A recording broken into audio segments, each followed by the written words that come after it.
Now, this is something probably 98% of everyone out there would have never listed.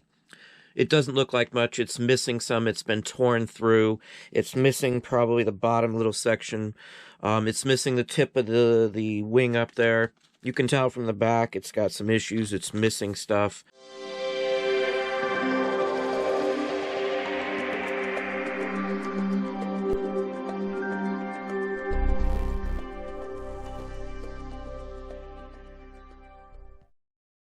Now, the bedrock, the cornerstone of any good business is repeat business, as well as upcharging or selling multiple items to the same person. This right here is 125 bucks. It's 5 different items. This first one here is a cigarette pack label. Then there's some chew tobacco, trade cards, and then another one in the back also.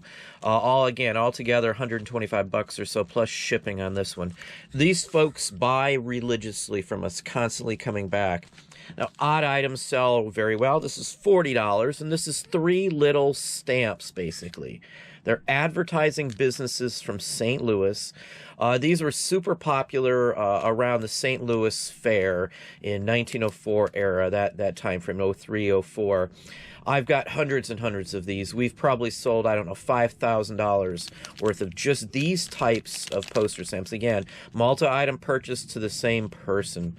Just a couple other items here. This is a 4-card set. We do sell in lots or sets. This one went for $45. It's an advertisement for a business by an owner of Winchester is the name of the owner there. Jersey City, Newark Avenue. It's got the location. It even has prices.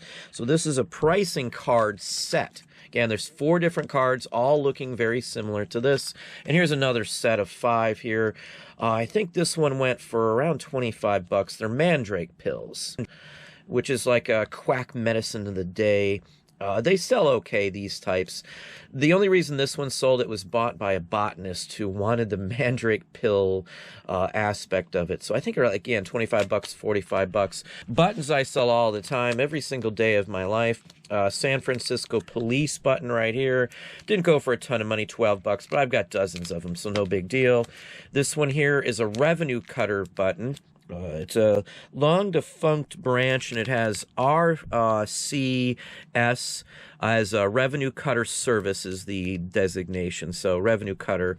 This one went for 45 bucks. I've sold probably about 30 or 40 of these types of buttons, all in that same price range. So just a couple of sales for just a few things here. I still have to finish wrapping up. I still have to pull more items. It's a decent day. This year, it's been phenomenal in sales. Lots of good stuff going out. Old stuff, stuff that's really just not super, that's selling for top dollar right now. Pretty much all these are top dollar items. So here's another interesting item. Now, this is something probably 98% of everyone out there would have never listed. It doesn't look like much. It's missing some. It's been torn through. It's missing probably the bottom little section. It's missing the tip of the wing up there. You can tell from the back it's got some issues. It's missing stuff. This sold for in the $50 range with shipping on it. I didn't pay anything for it. It was just one of those junk piles that somebody else was going to trash. I don't mind buying stuff like this. It was a big bulk lot as well, so I have pennies into it. They didn't see any value into this, but this is a hanger. This would have hung from a counter in probably about 1879 through about 1885 or so in a dry goods store in some small town somewhere that sold farming and transportation-related items. Columbus Buggy was a very well-known company. They made a bunch of other things. There's some other names tied to it. Some of the most, or I guess I should say earliest vehicles of any sorts of this type were made by them. It's a really interesting piece, and it's from the local area, Columbus, Ohio, which I get to quite often. So this is a nice example of a discarded piece from another seller that we did very, very well on. Now, I do labels. I love labels. I talk about them. We probably sell around 50 or 60 different types of labels, all vintage, all original, like this Holiday Skating Center here on Creek Road in Delanco, New Jersey. It's got the zip code and the whole works. It's an original, probably 1950s-ish or so. This one sold for over 20 bucks. I don't remember the exact total, but 20 bucks for something I have little to nothing into. I am probably the biggest seller of these on all of eBay, I would gather. We've sold sold hundreds and hundreds of them, in all honesty. Probably, I don't know, $5,000, $8,000, $10,000 worth of just these. Now, here's another label. Let's get a label out of the way, too. One more label here. This is a TWA, probably from the 30s. Shortest, fastest, coast-to-coast route. It's a prop plane, as you can see. It's an early aluminum one. I'm not sure where this one came from at this point. It's been in inventory for quite some time. I don't list everything right away, and I buy these sorts of things all the time. I've probably sold 4 or 5 of this exact same one in the years that we've been doing this. It's sold for, I want to say, 15 or 20 bucks, somewhere in that range. Either way, it was a good sale. I have nothing into it. Now, another company that I talk about is De La Rue. Very well-known, very famous company. They made stuff for the King and Queen and things along that line. Now, this is one of their horse cards. There's a series of these. And as you can see, it's a holiday card as well, so Christmas, New Year's. De La Rue cards in general are extremely scarce. They very rarely show up to begin with. I took 40 bucks on this one. The person who bought this one's probably going to come back and buy another De La Rue that I have up. I have never sat on a single solitary De La Rue card in my life that I can remember. And this is just another one of those examples of a quick, easy sale.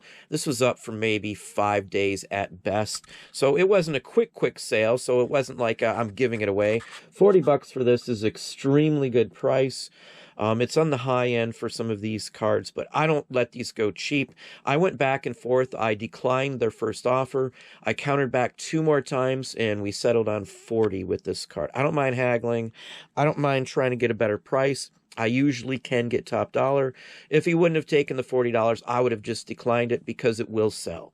I've probably got 5 or 6 people that buy these De La Rue. It just takes a little bit of time for them to see them, for them to be online. They're not shoppers every day of the week. So, and then one more thing here, which a lot of people aren't familiar, that the song Just a Gigolo. Now, I have to say this, that David Lee Roth's version is extremely good, and that's what most people know this song. But this dates back to the 1930s, maybe even a little before that. The great European sensation, Schoner Gigolo, however that would be pronounced. It's a German word, as you can see. Brammer, I would say, is definitely a German text by. It's a really interesting one here, in all honesty. It didn't sell for a ton of money. I think we got 12 or 15 bucks for it shipped, but it's early. This song has been redone probably about 50 times since the original release of it. It's something I always look for, all these sorts of musics, songs, sheet musics in general. When I find a song or a sheet music from a modern day song that's still being performed, I always nab them up because someone always wants the original version of it. A David Lee Roth fan would buy this, or, geez, it's been sung by so many big band era performers that, you know, you'd be hard-pressed to find one that didn't sing or perform this song. I believe Louis Armstrong and Count Basie maybe even had done it. Many performers. They're not super big. Many people pass these by because there's not graphics. It's not a pretty cover. It doesn't have some really nice person on the cover, or really nice looking person, or a movie star or someone famous or anything else like that. But if you know the right ones, you can do extremely well with these sorts of items. Again, it's not attractive. The only reason this sold is because it's the song Just a Gigolo, and that's really the only reason.